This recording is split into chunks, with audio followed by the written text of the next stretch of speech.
As I see it, class warfare, the only resort to right-wing doom? It's worth it. How to talk to your right-wing relatives, friends, and neighbors, and other books written by Egberto Willis.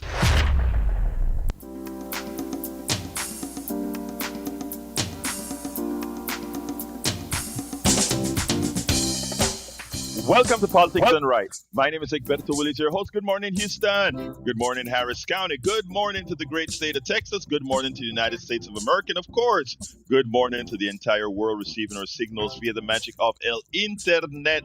Folks, that was created by whom? That was created by you, the people.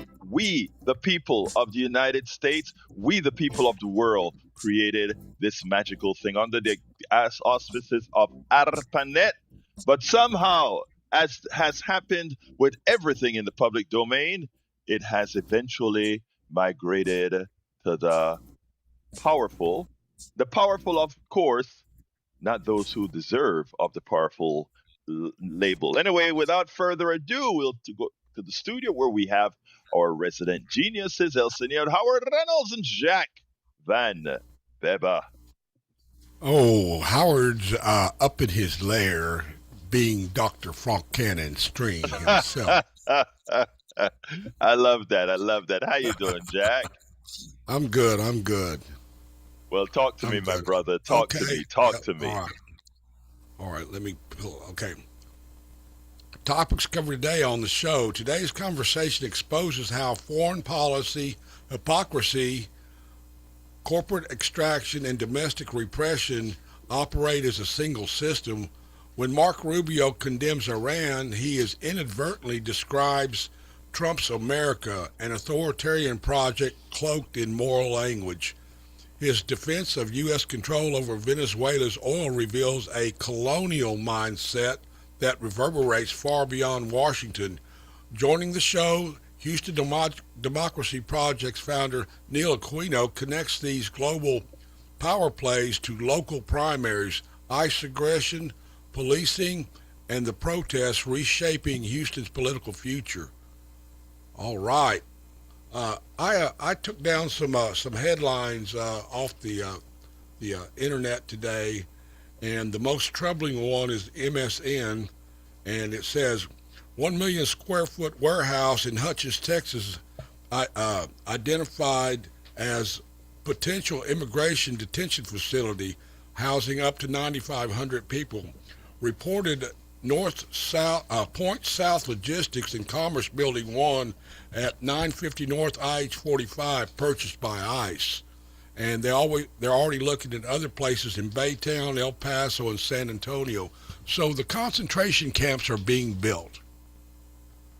Man, Concentration camps are being built. that is a shame that they just want to put up people, take them off the streets, put them. That's destroying economies, especially in small cities, because that's where ICE is going next. This is one of the things they're trying. This stuff has two things they want to do. One is to give money to their friends. That's a conduit to our tax dollars to the prison industrial complex. And the other thing that we have to watch for is the 2026 election, this year's election, to put the fear into people and those people not taking the risk and going out to vote. We've got to nip this stuff in the butt, and we have to start that yesterday. Anything else, Jack? Yes, the Telegraph said America's anti-ICE mob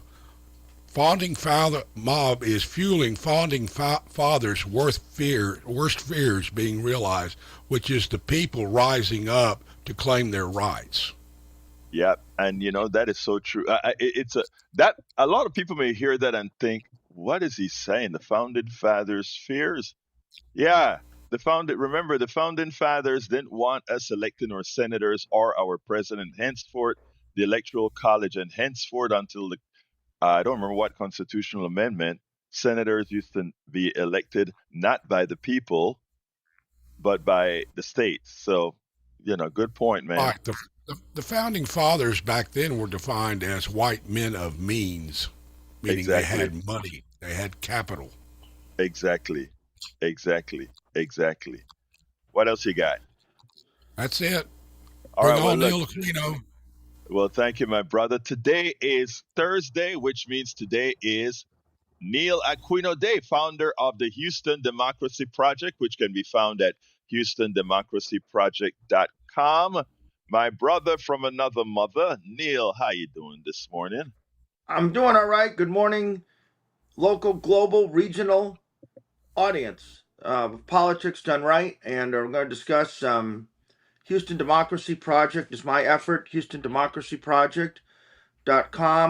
There's a blog, local events, and the Minnesota people rising up. So I spoke yesterday to someone I'd known in high school. I hadn't spoken to them in 40 years, and they are part of the efforts in Minnesota. This person, and they were telling me about signal chats. That so let's say you live in this area in the Minnesota Minneapolis area, and you want to be involved. There are different signal channels, and that is just I assume most know, but that's the encrypted app on your phone that you can communicate with. And there's she says there's a signal channel for if you just want to bring food to people who are afraid to leave the house. There's a signal channel for do you want to go to the actual building where ICE is deployed, knowing that you might face tear gas? Do you want to be a neighborhood observer? Do you want to follow an ICE vehicle? So, and as you might gather, there's no money involved, and I think that's part of the narrative is that these networks are somehow funded. There's no money involved. The anything that they're using is coming out of their own dime, their own pocket. And so when you're having these discussions with people that you know about Minnesota, these are rank and file people doing it on their own and with no help really from elected officials. These are all self-organized networks, and that is how you had. I watched your interview with the Visibility Brigade um, gentlemen, and the Visibility Brigade. You can Google it, Visibility Brigade, and there's one in Houston, and they don't like. I would tell you when the next event is, but they say they ask that you not. I actually don't agree with that, but they ask that you not if you're on the mailing list. Um, but they are doing bridge drops and banner over the bridge, signs over the highway bridge. There are 400 chapters, as your guest, I think his first name was Dana, Yeah, Dana. um, Mhm. and these are all self-starting. You may have seen them, and when you two places where I know this frequently. These banner drops, and some are associated with the Visibility Brigade, most are not. In Conroe over 45, there's a group called We Rise Up. A lot of this organizing is through Facebook. We Rise Up Visibility does it through you sign up through the mailing list. If you Google it, you'll find a chapter near you. We talked about this last week, and you talked about our on how the conversation spurred the interview, and there was one of our regular participants from Massachusetts um, Who was connected us? involved. Yeah. And so the connecting aspect of what I'm talking about, and you can start one near you. The opposition, the resistance, um, is self-funding, self-organized, self-done. The First Amendment is your permit. The next action is when you organize it, and that is how we are organizing and sticking up for ourselves.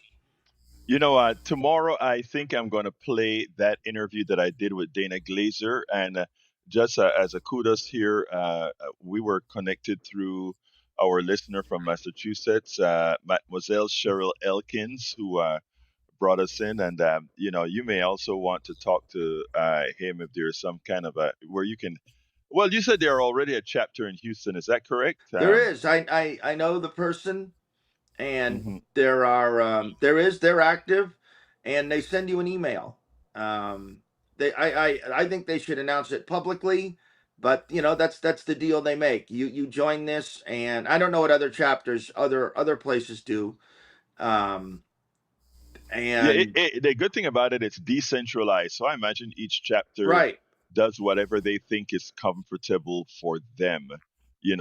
that's Some people would be for high visibility. Some people know their areas and say it's probably best if we right. just show up unadvertised or something like that. But I really enjoyed the interview that I did with him, and I think folks here in Houston would like that and probably help folks think about having other chapters because a city like Houston could have dozens of those chapters because we have a hell of a lot of bridges, and I imagine if There's a lot. each one of Right, the, right. Montrose, commandeer, and right, Montrose alone, exactly. that's what I meant to say. Conroe, and then frequently on multiple bridges over I-59 or 69, whatever it is they call it now. In Montrose are frequently, but you can go anywhere. We were talking earlier about the detention centers in Baytown. Jack was saying what there is. I've seen that proposal that there may be one in the area in Baytown. People yesterday went to Or Dilley, Texas, Dilley, which I guess is in Frio County, Hmm. Frio, where the 5-year-old boy Liam um, is being detained, and there were buses from all over. So when there's buses, that means some of the nonprofits were involved, and they're working with electeds. I have feeling whatever. It's a different conversation, but um, you may have seen there was a tear gas incident with DPS. These protesters went. They weren't near the facility, um, but Department of Public Safety was called in by Dilley authorities. Now I look. Dilley apparently has 3,000 people, so they probably were overwhelmed Hmm. um, by the protesters there. It looks like the town is about 80% Latino. Makes me wonder still what the power structure is, even though it's 80% Latino. That doesn't say anything. And look at Houston, Right, right. And DPS came and tear gassed the people. The San Antonio television station KSAT had reports about it. Their reporter was gassed. You can Google KSAT and tear gas, or go to their news website, and you'll find it. And part of the reason I'm talking about it here is, there are DPS troops, Department of Public Safety, Texas, here in Houston, and Whitmire wants him in. So this was an issue in the 2023 campaign. People didn't want him. He's integrated them in. You do see them. They do traffic stops and whatever. But my feeling's always been that when Greg Abbott tries to impound the ballot boxes, or we're protesting a suspension of habeas corpus, these guys will be on the other side.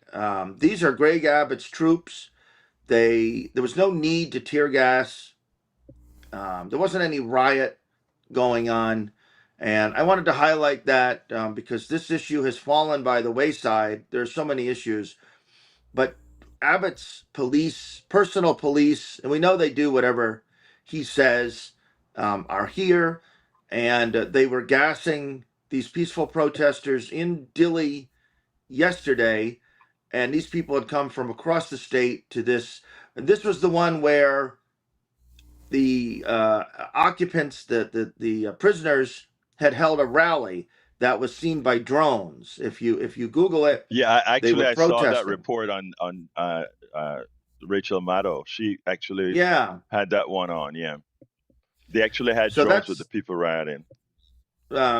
that's my concern with that was my concern at the time in 2023 when Whitmire was running.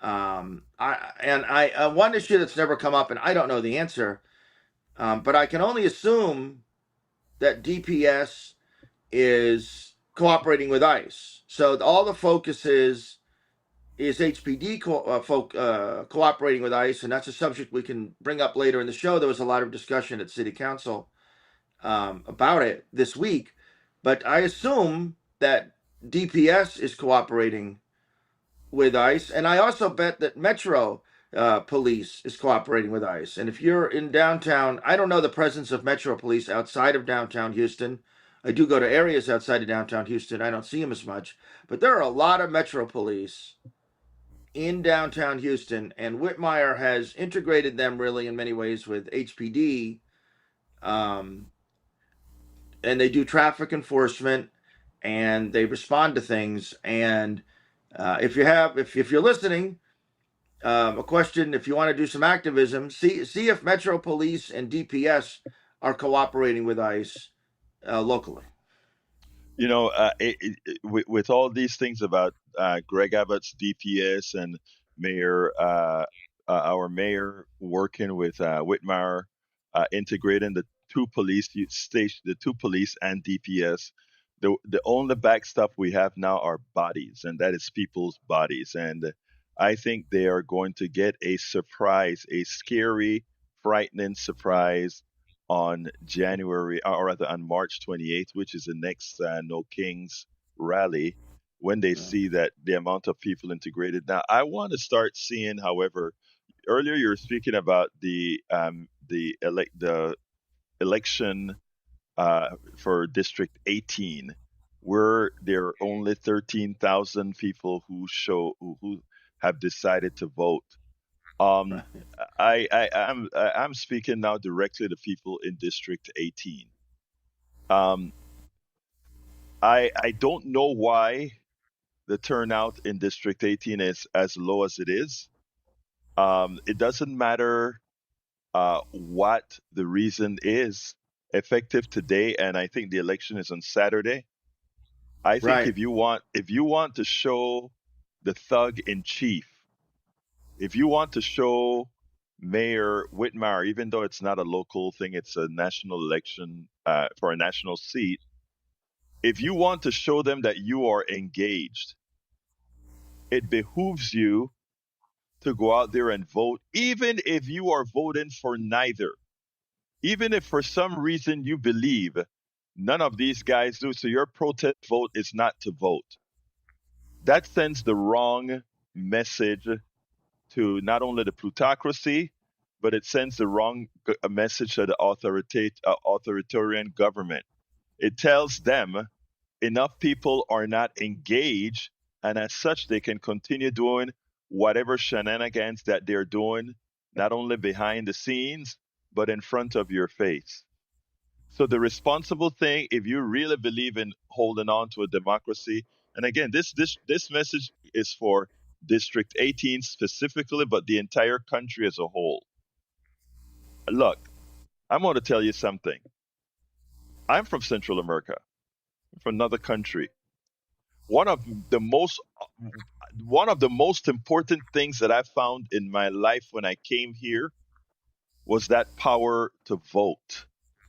And you hear this, go vote all the times, and people just let it go. I have other expatriates that are here, some from Colombia, some from Venezuela, who have when we've spoken about voting, it's like, I am here now. I don't care. I'm here, but I don't bother to vote. I'm going to tell you, it's one of the most irresponsible things that one can do. And yes, I am calling that out as irresponsible, because your non-vote has an effect on all of us. Your non-vote has an effect on you. And the effect isn't necessarily even on the person that you're voting for. It is that when the powers that be, and that is a plutocracy, meaning the oligarchy, the rich folks that we talk up against all of the times, the rich folks that you many times call in and complain about, and then say, well, why are they doing that? They're doing that because you cede the power to them. We are, in fact, as individuals, powerful, but we always have to work as a collective to be powerful. Always. And for those who don't vote and then wonder, why is it that you don't have health care? And for those who vote, first of all, and say, I voted and look at what, and things still don't happen. That's not an answer, because we have to do it in mass, en masse, en masse. Having 10% of our people vote ain't enough. Having 40% of our people vote ain't enough. Having 60% of our people vote ain't enough. We have to be like other countries where you get 90, 95%, close to 100%. You want to make a change? You want these people to listen to you and not listen to the corporations? Then make them pay by voting what you want. So, District 18, you still have time. If you are in District 18, if you are a voter in District 18, what Neil has found out that only 13,000 of you have voted thus far. First of all, big kudos to those 13,000 people. Glory, glory to you, the 13,000 people that have voted so far. Thank you. You are the bastion of liberty, the bastion of freedom. But for the other 500 plus thousand people out there that should be voting, please, and especially in these neighborhoods, look at what they do to you. Look at District 18. Look at the needs in District 18. Why would they invest in the needs in District 18? If you show, I don't care, you don't care. And I know many of you in District 18 who haven't voted, who don't vote, who I know do care.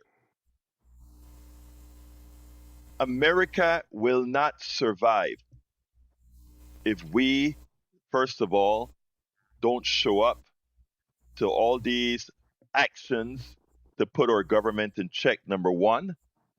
And number two, we will not survive if we don't show the powers that be that, in effect, we won't succumb to apathy. Welcome aboard, Joe from Los Angeles, California. Welcome aboard, Lisa Blair, Atlanta, Georgia. Welcome aboard, Harry Denson from Missouri City, Texas. Morning, welcome, Dissenter, Steve Mergenson, Astedian, Alpha Goffin, Trudy and Rap, Annie Narayan, Jane B in North Carolina. We have some business to take care of. Cheryl Elkin says, my vote is precious. I cannot imagine not voting. I can't either, my friend. There was a one time I forgot to vote early voting, and the day of the vote, something happened. I think I had to get my daughter or something. That was the worst feeling that I ever had. It wasn't a very large election, but the one time I didn't vote, I felt like you would not imagine. It was a school election. Glenn Ryan, my brother from another mother, how you doing? Keith Bugger, Bern Garner, Ruth Gingrass Anderson, welcome aboard. Catherine Hale, Camille, how you guys doing? Great having you here. Thank you for being here. Richard is on line one. Come on in, Richard. Yeah, thank you. You're speaking right into my wheelhouse, Egberto. This is something that's been a part of my aggravation for some time now, for about a year now. The stupid, I'm going to try to curb my language. Nice. Stupid Be nice. Voters. The stupid voters who couldn't get off their butt to vote for Kamala because they weren't inspired by her are just as much to blame as James Comey and Anthony Weiner's Weiner for getting us here where we are now. What does that say about voters that have to be inspired by an opponent of a megalomaniac just to get off the GD couch to vote? If voting against this load of maggot puke ain't inspiration enough, then we got major problems in our education system. Like I said, you're speaking right into my wheelhouse. There is these Democrats that won't vote because they're not inspired. Oh, I didn't get inspired. They're just as much to blame as the Bryans and the megalomaniac followers that are putting up with what's going on in Minnesota. Thank you for letting me rant. Like I said, you were right into my wheelhouse. I wasn't going to call in because I just called in not too long ago, and I don't want to be a hog. But you hit the nail on the head. The people that I didn't get inspired by her. She just wasn't very inspirational enough for me to get up and vote. You're the problem. Don't be telling me that you've lost faith in the Democratic Party because you're the problem with the Democratic Party. You've gotten so superficial in following the internet and surfing and trying to find something that gives you a warm fuzzy and some presentation that gets you off the couch. You're the problem. Get up and read something. Thank you. Thank you, my brother. Neil? Um, so the primary Texas primary is early voting is the 17th through the 27th of February, and the primary election day is March 3rd. One election for the Democratic primary for lieutenant governor. Um, a state representative, Vicky Goodwin, was seen as the front runner. And she's, let's see, 7 years. She's been in there for this. She's in her fourth term, but there is a United Steelworkers official named Marcos Velez. Marcos Velez, and I encourage you to look it up. Velez has the endorsement of the AFL-CIO, the Houston LGBT Caucus, the Houston Progressive Caucus, and he has some momentum. I think if there's a chance here for an unexpected result, this lieutenant governor primary, Marcos Velez, give him a look. Vicky Goodwin is the favorite, but I'm not. I think there's a chance that might be that there's an upset there brewing. So early voting begins the 17th of February, and begin now to look for what you're looking for in that race, and give a look to Marcos Velez for lieutenant governor. I think there's a chance there maybe for a different type of candidacy. We need those grassroots. I tell you what, I've been inspired by, even though they've been trying to really malign the guy out of um, New Maine Maine. What's his name? Planter or something. Planter. Yeah, I'm very impressed with him. Down to earth kind of a guy. I think he's endorsed by Bernie Sanders, and Yeah, that's sort of my cue right there. and they're Anyway, running Glenn. that 77-year-old. The thing, it's just so interesting. If the people who didn't want Mandami, if they had run someone other than Eric Adams and Andrew Cuomo, they probably could have stopped it. And in Maine, this Bernie candidate has a good chance, and they run the 77-year-old incumbent governor against him I, in the primary. It's something. I don't see how possibly she wins, but maybe I'm wrong. The last polls I Yeah. saw, I think he was up big. I don't know if it's still that way or not. But John is on the line. But before I bring John in, let me just read Glenn Ryan. Glenn says, "Look, folks, half of the people who don't vote are earning below 35,000 per year, so you can mock them. But what do they have to vote for? Their lives don't change, and you, caller, are the problem because you probably vote for those fools who don't provide anything for the working class. We do need these people to be inspired, and so far the Dems aren't cutting it. Thanks, caller, for reinforcing the mess for neoliberals that they can present a horrible campaign and do nothing for the people, and you still support them. Nice going, educated voter." Um, Glenn, I'm going to explain this to you. You're simply wrong on that one, Glenn. The the primaries, the primaries are, first of all, like I said, I've voted in Panama and I've voted in the United States of America. Let me tell you something. I don't care if they're neoliberals running or not. Even if you go to the polls to simply not vote for any of those candidates, it's a responsibility. It's immature, and I repeat, it is immature not to exercise the right to vote because it tells a story. It tells that you can't be bothered. Now, you can say that, well, and by the way, I agree 100% with Richard. Talking about not being inspired, you don't need to be inspired to vote. Vote is a civic duty. It's not about being inspired to vote. It's about being a part of the entire system.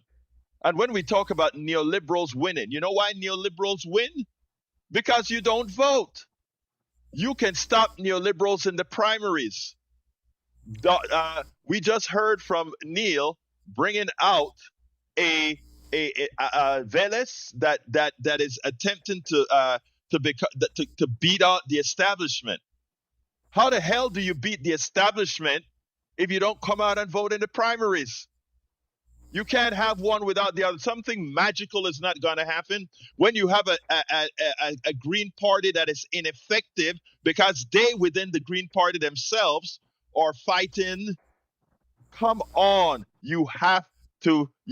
this is reality. This isn't a fantasy or a place where people have the privilege to say, well, I am okay, so whether Trump wins, whether a neoliberal wins or whatever, it doesn't matter to me, but I'm going to hold back my vote, which a lot of people who were single voters on the Palestine issue, what happened?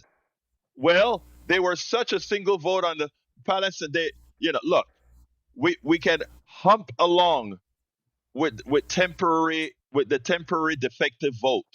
We can't hump along when you have a somebody that is out to destroy the country. Come on in, Johnny.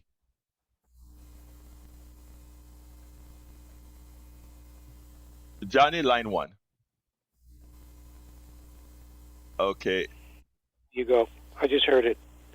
I have not yet had time to go on YouTube and locate the debate that just occurred just the other day between Jasmine Crockett and Tallarico. Have you had a chance to look at that debate yet? No, I saw snippets of it. And let me tell you the only part of it that I liked, Johnny. The only part that I liked about it is when Crockett said that she's not going to be following the what you call those, the analysts, Consultants. the consultants, because I know what consultants mean. But continue, my brother. I would hope that she had also during that debate, if the question had come up, whether she took money from the APAC lobby, and if she did, she should acknowledge it and then say that was a big mistake. She was out of her mind. Something that sounds credible, because what's going to happen is that first TV ad I saw of hers not too many weeks ago, where she doesn't say anything except you see her profile while they're running the voice of Donald Trump's stupid mouth, and then she turns to the camera, and I forgot what she said, but there was nothing there about what she stands for economically. You know the economy's stupid, and James Carville, who I can't stand, that consultant, that's the only truth out of his mouth that I agree with. It has been and always will be the economy. And every time the centrist Democrats like Bill and Hillary, Barack, and Hakeem Jeffries, and Nancy Pelosi, and Chuck Schumer, all these centrist Democrats, they refuse to acknowledge the power behind people like you and me who are progressive, who want progressive policies to solve all these economic problems created by their unfettered, underregulated, mercenary-style capitalism. So what happens year after year, election after election, decade after decade is the centrist Democrats who run the party, they continue to campaign in one direction. Sometimes it sounds progressive and sometimes not so. But then when they get into office, you know that they govern or they legislate in the opposite direction. They go along to get along with the Republicans, the oligarchy party, and guess what? You start to poison the well. So the person who said that people have to be inspired, that's a bunch of nonsense. That's not what's going on here. People are angry, buddy. They're not looking for inspiration. They're looking for policies. And if Jasmine Crockett doesn't start real soon telling you what she wants to do and apologize for APAC, guess what? Tallarico's going to win. And I don't trust him any more than I trust Hillary and a royal blue corporate pantsuit on the debate stage with Donald Trump. Okay, let me just say this, Johnny. I agree with everything. This country Johnny, is in serious trouble. Yeah, Johnny, hold on, Johnny. I agree with everything you said. Let me just say one thing, though. A real quick story. When there was a time when when websites could bring in quite a bit of income from advertising, and when my advertising pop up, there will be sometimes you'd have oil companies, etc., that pop up, right? And I will have progressives call me and destroy me. How dare you allow a Exxon to be on your paid. And my answer to them is, you know why? Let me tell you, isn't it fantastic that these guys are uh, paying this host for their own for somebody that's talking against them and making sure that they go away. And this, I'm going somewhere with this. I think I think uh, you can take money if you are not, and I'm talking about all politicians. This doesn't have anything to do with Crockett. I think one of the most beautiful thing is, oh, you want to give money because you think you're going to get something out of me, but you're not. You know, I honestly want us to get matured enough that, hey, I need money to go into the neighborhoods and bring people out. I need money to do all these kinds of stuff. You know, if they give it and you are enough have the character not to listen to these folks, hey, fine. But the problem is One too thing, many. Let Go me ahead, sir. Go ahead, uh, Neil. Hold Berto, I'll on, may I tell Johnny. ask Let you. one? Neil. Neil, let Johnny, let Neil come in for a second, and then I'll come back to you, Johnny. Come on in, Neil. There's there's a bit of a backstory I won't go into. Something I was involved with. I can tell you that APAC. I don't like APAC. That APAC and the Gaza issue. This is just informational. People can do what they want. It's a raw subject within the Crockett campaign. This is a tiny bit of insider information. I'm not really an insider in this way, but I it's a really raw subject for them that causes them to resent progressives. There is a feeling that why do you keep asking me about Gaza when black voters and black women face the loss of all of their rights? And they're coming after the citizenship of black people through the 14th Amendment. So I'm just a messenger here before someone calls, but there's a feeling in the Crockett campaign that that the APAC issue is used by progressives for reasons that don't necessarily have to do with the issue itself. I don't know that that's true entirely, but it is a really raw subject, and I don't know if you went down the funders of both of these candidates, that anyone would come out with clean hands. And I would say, if you look at when Crockett got in the race, some of the black content creators, people on TikTok, people local, um, pretty petty politics, black women who brunch, some of the local Houston folks who are I sort of know them. They're good folks, and they have questions about why did all the Gaza stuff start the minute that Crockett got in the race, and they feel that it's an orchestrated campaign by out-of-state political consultants with Tallarico, and that it's really just about bringing down Crockett, than really about the issue itself. But it is a very raw subject within the Crockett campaign that makes them wary of progressives. So I'm the messenger here, but that's Well, that's the dynamic that's out there. let me before Johnny comes back in, let me answer that, and that is, I am in progressive spaces, and I do the net roots and all these other things, and there is a problem. When I talk about, and this is not this when I talk about a certain kind of prejudice and racism within the progressive movement, because I've actually faced it as one of the only at Netroots, as one of the only broadcasters that look like me out there. There is an issue there for real, but you want to make sure not to conflate them, right? And but that rawness in the Crockett campaign is actually justified. Let's get to Johnny, and then I'm going to go down the list. Johnny, come on in, brother. Okay, can you hear me? Yes, sir. Hello. Okay, so are you allowing someone from the oil companies to buy space on your site. That's not quite the same thing as a specific CEO from Shell calling you and asking you if you would like them to underwrite you. Agreed. If you get to the underwriting level now, what they're doing is wedging their wealth and power over you to make you heal at some point for some reason that they may like or not like. That's not the same thing. That's not what's going on with you. Right. Now, And there's another thing. Hold on, Johnny. And there's something that we don't know either. Because let me tell you something, right? Let's say I'm APAC. I can go onto the Crockett page and make a donation, right?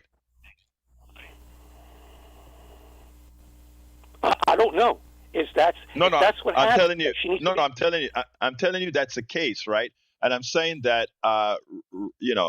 if that's the case, and she wants to say it, but I think we also need to listen to what Neil just said, right? And that is, I heard what Neil. yeah. There you go. I heard what Neil said. And with all due respect, that's a weak argument. I'm not convinced.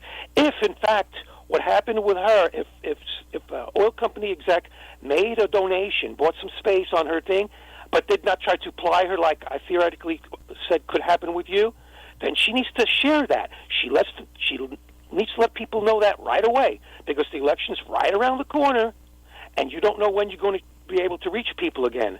People's schedules are not set in stone, and neither are polls. Polls are not what they are now as to when you and I were grown up. You got all these things that are going on at the same time, in real time. But one thing I will guarantee you, if we have a repeat of Kamala Harris, what's going to happen is when they campaign, they refuse to acknowledge progressive policies. That's the majority of what resonates with people. She had the opportunity to do that. She didn't do it. You know what I'm talking about. I'm talking about health care. She didn't do it. And then she doubled down. Then she doubled down on Joe Biden's policy. That's a death sentence right there. Exactly. No, let me tell you, Johnny. Johnny, I gotta go. Johnny, I gotta go. All right, Betty, come on in. Good morning, Alberto. You know, I started voting when I was 21. I am 86 now. The deadline on mail-in voting, I think it's February the 20th. Get that going. I voted for that long. I tell you, when I'm 86 now, it's a super shot. And Trump, it's not nice to fool we the people. We the people have strong hearts. Our bodies might waver. Our hearts are strong. We help and give our whole life, even if in our last gasp for air, like our peanut president said, never give up. Vote. Love you, Betty. If Trump went to hell, the devil would throw him back. He doesn't even want him. Love y'all. Love you, Betty. That's a good one at the end, Betty. Betty is always ready. Delilah, come on in, Delilah, line 4. Good morning, so I love Betty too. Listen, good morning, beautiful. For your last caller, Jasmine Crockett explicitly stated that she did not take money from APEC. I think your caller needs to do a deeper dive. And for progressives, Democrats, the Republicans, the Tea Party and all those people, I think we have to look at what they do as opposed to what they say. Right. And if you're going to be, that's what we need, these types of radio stations. And also we need to do our own homework to be informed voters. And also I think you need to read Kamala Harris 107 Days, because she was between a rock and a hard place being a black woman, running that type of campaign. I mean, on one hand, you need Joe Biden, and on the other hand, she didn't want to come out and trash and read her book. It's in there. There's a lot of candidates that I voted for continuously, and I didn't like a lot of their policies. I voted for Barack Obama. Didn't like his policy. He bailed out Wall Street, but he didn't bail out Main Street. African Americans and Latinos lost a lot of wealth under Barack Obama. I voted for Clinton both times. I didn't like his policies. Three strikes out, mass incarceration, also welfare reform plunged, sent over 40 million children into poverty. But it was also something that I did like about all of those candidates. And so I You don't know like what? to think of it as the lesser of the two evils, but I try to do my homework. It's never going to be a perfect person to try to cover everything. We don't know what these people are up against. We Delilah, just try to pick the best person that's going to bring the country together. Delilah, I love you, lady. Let me tell you something because you show what an educated voter is and what we need to do with programs like this to try to make more voters like you. You're not out there praising neoliberals. You're out there saying, I am going to do what I can in the primaries. And then when the final election comes, you have to do what's best for everybody. You have to pick between a rock and a hard place. You have to pick what's best. You don't have you understand, you Delilah, you understand that you don't have the privilege to sit it out. Right. I don't. I really don't. None of us do. I mean, everything is on the line. Our freedoms, everything always is on the line. I think Coretta Scott King said it. Every generation, you got to fight for your freedom. And you have to. I mean, we've got to. Democrats, we have to push the Democrats to come down to draw a hard line with the Republicans to say, look, either she resigns or we're going to impeach her. No, don't say that. Just go in and impeach. The process. Ex- Start the process. We can't do it anymore, you know? Thank you, Delilah. I mean, And thank you thank you so very much, much. Alberto and Neil, for educating us. You have a wonderful day, my friend. Great. Let's Thank go you, to ma'am. Bruce. Yep. Did you want to say something before I go to Bruce Neal? No, this thanks to the caller. Yeah, great call. Come on in, Bruce. Hello, can you hear me? Yes, Bruce, I Hello, can. Yes, sir. Alberto? Yeah, I'm gonna make it quick. First, great show today. I'm learning. Second, thank you, Richard. Thank you, thank you, thank you. If everybody voted, Texas would turn into a blue state. And to paraphrase my friend that just passed away, he said it doesn't care if it's a race for dog catcher. He's voting against the Republicans because of what they traditionally stand for. I'm done. Bye. Thank you, my brother. Let's go to Jimmy. Jimmy, line 5. Good morning, Alberto. I have a couple of issues. First of all, ICE needs to be shut down. They murdered 2 people in Minneapolis. It's crazy to have 3,000 ICE people there, and where they only have 600 policemen. The Democrats should vote to defund ICE. They are a bunch of bullies and murderers. And on these local elections, I'm wondering, when is the election for U.S. Senator? When is the election for Harris County Judge?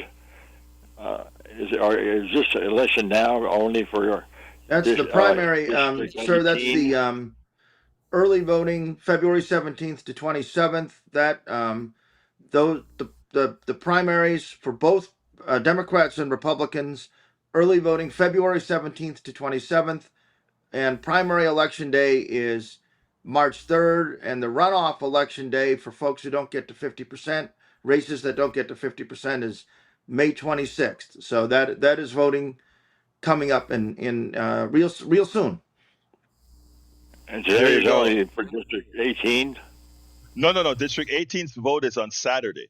That is Right. only for to complete that Sylvester Turner's year, and that person has to run again Right. in March, in February and March, because they have to run for the next cycle.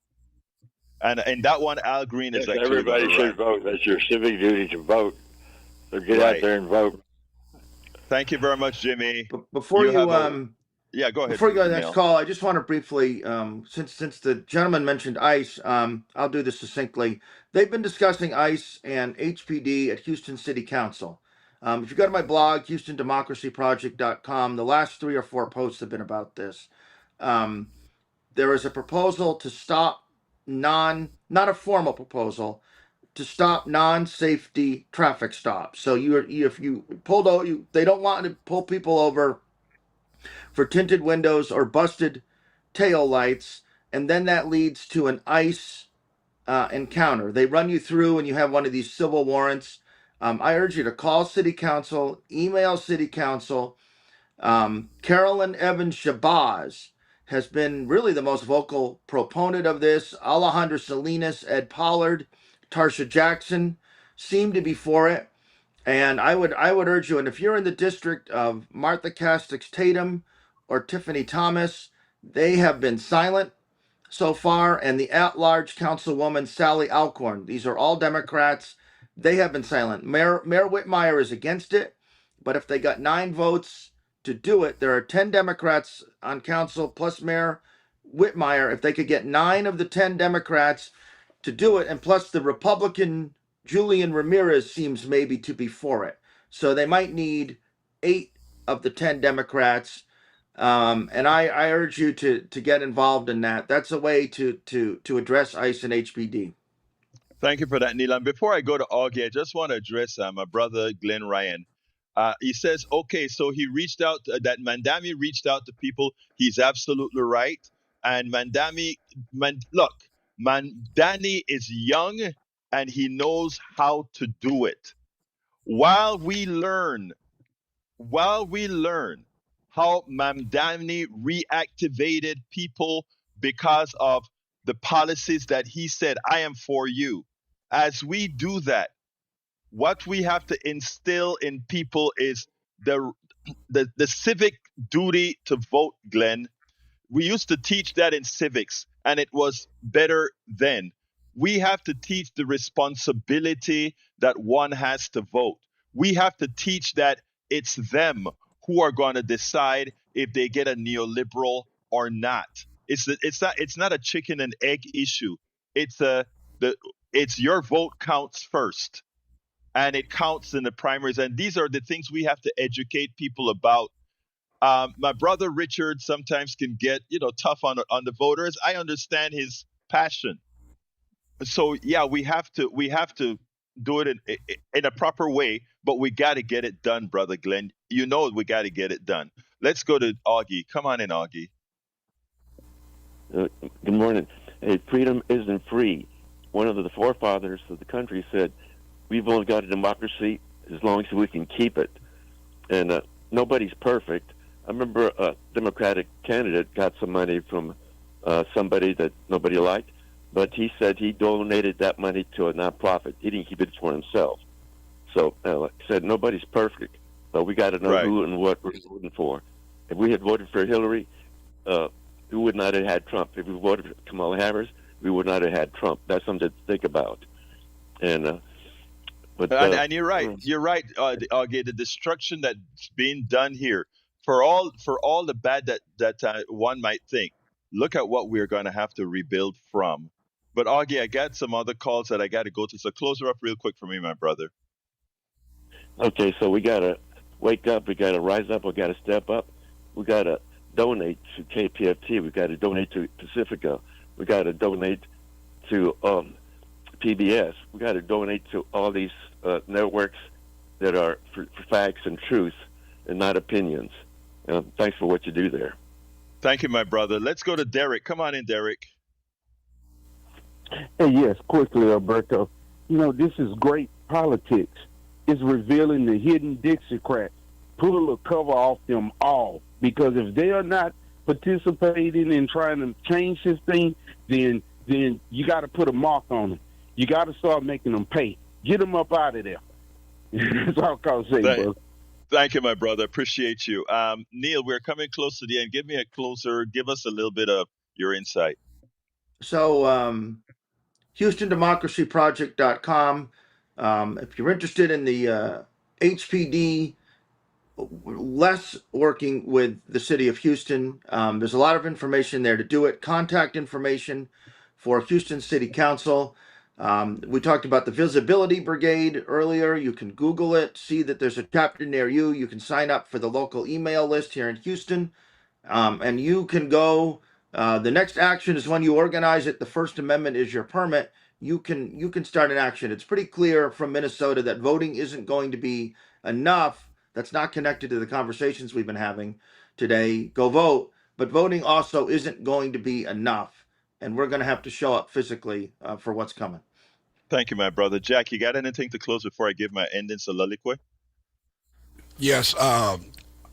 here's a rally for this weekend. Ice Out for Good, LaPorte, Texas, Saturday, Yeah. January the 31st, 2026, 105 San Jacinto Street, LaPorte, Texas. That means Pasadena, Deer Park, Shore Acres, Baycliff, Bayview, Texas City, and Lamarck. Y'all come on out and support this. And Thank you very Mayana much. wants to say something too. Hey, Mayana. Hey, I just wanted to actually say about Jasmine Crockett. I understand what she's saying about black black people having to go through this.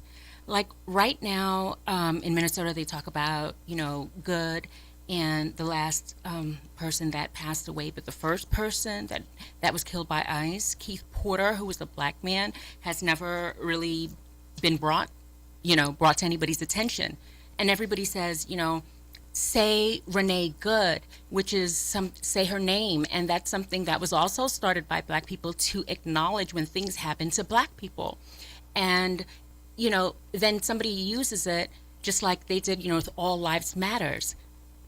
She's just saying that whenever something happens, she's a person who actually talks about what's going on with black people and brings that into the conversation, where a lot of people act like they can't talk about it because it's the secret thing. We can't act like we're for black people.